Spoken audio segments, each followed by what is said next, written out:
Hi guys, I hope you're doing great today and welcome to another episode of the Inner Notes podcast. There's a post I read the other day from Leila Hormozi that said, one of the most underrated skills you can learn is the ability to ignore your mood and stick with the plan. And it hit me because I guess I'm in a stage of my life where I realized how valuable that advice is, because I have been on the journey of just following my motivation and my inspiration, and I'll tell you what, it leads you nowhere because honestly, when you are relying on your mood, when you are relying on how you feel, whether you feel driven, whether you feel motivated or not, you are going to get very little done. Because even if you have those high days where you get a lot done, then you have the low days when you don't get anything done and you start questioning everything and you start going back and starting from scratch. It basically leads to a vicious cycle where you never actually progress. You just do something, you then question it, you go back, you're not motivated, you don't have that inspiration again, so you stop, you wait, and then you try again. But this way, you never progress and you never move forward. And it's funny, I have a little anecdote actually about this because if you have listened to the previous episode, the audio might have seemed a bit off, because basically what I did is I started recorded the whole episode. I was pretty happy about it. And then I realized I hadn't turned on the mic. I was so frustrated when I realized that, especially because I don't have a lot of time to film these episodes. And so, having wasted those 20 minutes, I was like, I cannot believe this. I could have done one of two things. I could have just scrapped it and started again, but I wouldn't have had enough time to record it again. Or I could have just publish it anyway, even though the audio might not be as great. What I did is I published it anyway, and it's not because I don't care, because I do, and I am a perfectionist, but I have learned over time that it's so much more important to get things done than to focus too much on the little details. And I think this is what happens when we rely on our motivation and our mood.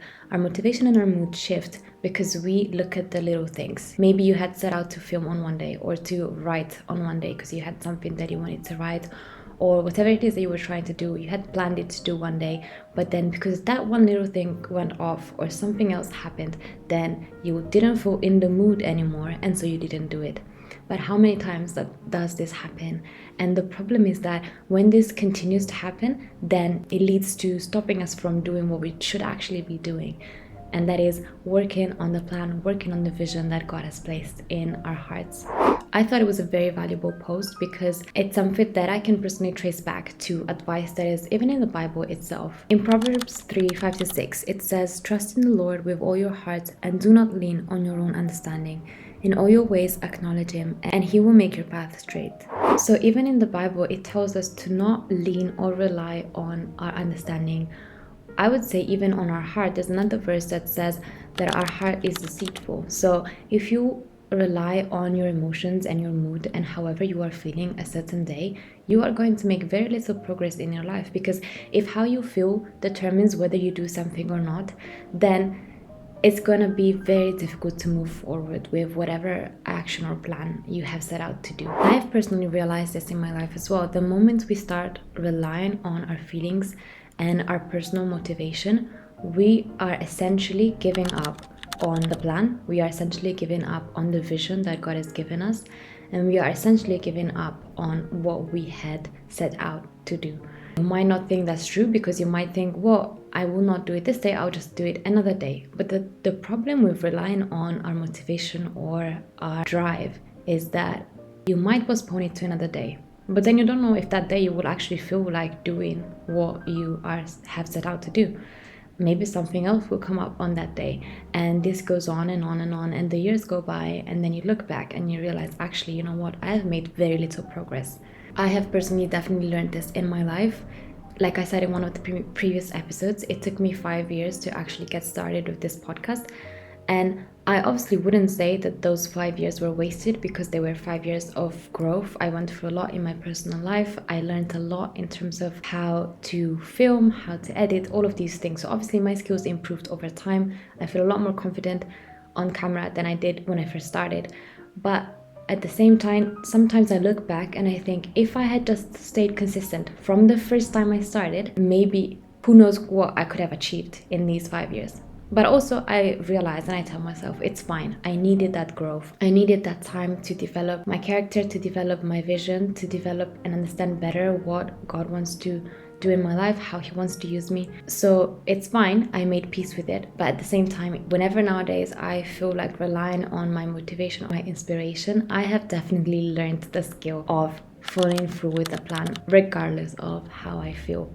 I actually realized we think that it's a skill that we have to learn. But if you think about it, it's not really, you don't really have to learn it because you probably already use it.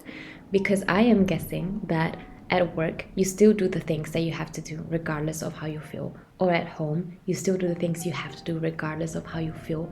It's just we are reluctant to applying that same skill whenever it comes to something that we want to do.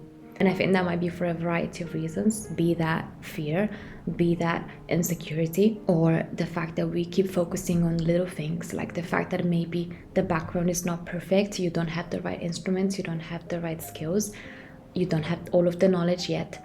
But essentially, these are all fears holding us back. And they are playing with our emotions and they're playing with our motivation and our drive. The reality is, it's normal for motivation to fluctuate.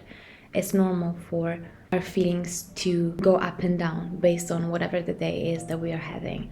But it's very important to learn and apply that skill of following through with the plan anyway. Because assuming you have made that plan with God because you feel like God is calling you to do something, then every time you are giving up on doing the task you had set out to do for the purpose of that plan, for the purpose of that vision, then you are essentially postponing the vision God has for your life. You are postponing the work he needs you to do. So like I said in one of the previous episodes, actually, it all goes back to shifting our focus from what we usually look at, so the external factors. How do I feel? Am I motivated enough today? Is my day going well? Is everything perfect? Shifting our focus from looking at all of these things to looking at God. And when you have those days when you don't feel driven or motivated, go to God as well. Ask him to encourage you, ask him to support you, ask him to give you the inspiration that you need to keep going forward, or ask him to lead your steps, ask him to comfort you. I think it's normal as human beings. I'm not saying obviously that you have to be a robot and regardless of how you feel, you always have to go and get the job done. But it's about learning to not just rely on our emotions and not rely on motivation alone, which is why self-discipline also is very important, and it's something that we talked about in the previous episode as well. So if you know this is something you've been struggling with, if you know that you've had that vision or that idea that hasn't left you alone for a long time, but you still haven't started acting on it because you keep relying on how you feel, you keep relying on motivation, or you keep getting distracted by your fears, then I just want to encourage you and motivate you to get started. Ask God to lead you, ask God to guide you, ask him to lead your steps, to help you make the right decisions, but also get started. Because like I said before, it is our job to present the plan to God. Then he will bless it, he will lead us, he will shape it in many different ways, maybe in how we anticipated it. But it is our job to formulate the plan, it is our job to start taking action. God can't really lead your step if you are not walking. If you are standing still, how can God possibly lead your steps? I think many times we get so carried away with thinking that God needs to be making every decision in our life, showing us everything. But if we are not moving, there's very little God can do because he needs us to start moving. And then when we start moving, he can start directing our paths. He can start directing our steps. I really hope this video has encouraged you to get started on whatever idea or vision God has placed in your life and start taking the first steps to bringing it to life. Many times we might feel afraid when we look at the whole vision that God might have given us, but our job is to just get started with little steps, one by one, and then he will show us where to go. He will shape our character, he will shape our vision, he will make us grow through the process. So yeah, thanks again for tuning in. I really hope you got some encouragement out of this video, and I hope to see you on the next one. Bye.